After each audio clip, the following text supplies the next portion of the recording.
अस्सलाम वालेकुम दोस्तों, कैसे हैं। उम्मीद करता हूँ कि आप खैरियत से होंगे। मेरा नाम मलिक अंसर है। मैं 3D एपॉक्सी फ्लोरिंग इस्लामाबाद से बात कर रहा हूँ।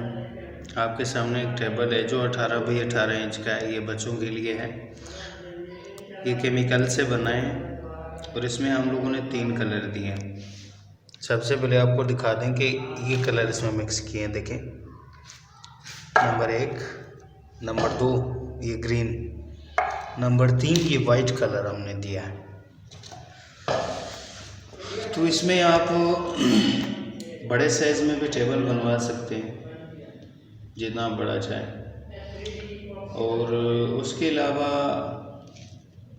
मेटालिक फ्लोर भी करवा सकते हैं, मेटालिक कलर वॉल पे भी करवा सकते हैं। और ये हीट प्रूफ, वाटर प्रूफ है, गारंटी लाइफ टाइम है।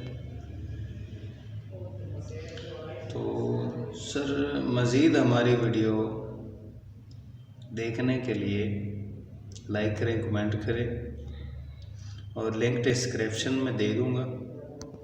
मज़ीद हमारी वेबसाइट पे विज़िट कर लीजिएगा।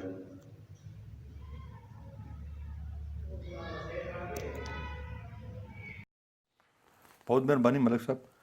तो दोस्तों, अगर ये आप टेबल बनवाना चाहते हैं तो 2000 रुपये स्क्वायर फुट के हिसाब से ये बनेगा जी। जितना बड़ा आप बनवाना चाहें बनवा सकते हो। उम्मीद है कि हमारी वीडियो आपको अच्छी लगी होगी। हमारे चैनल को सब्सक्राइब करें। अपना ख्याल रखिएगा। अल्लाह हाफ़िज़।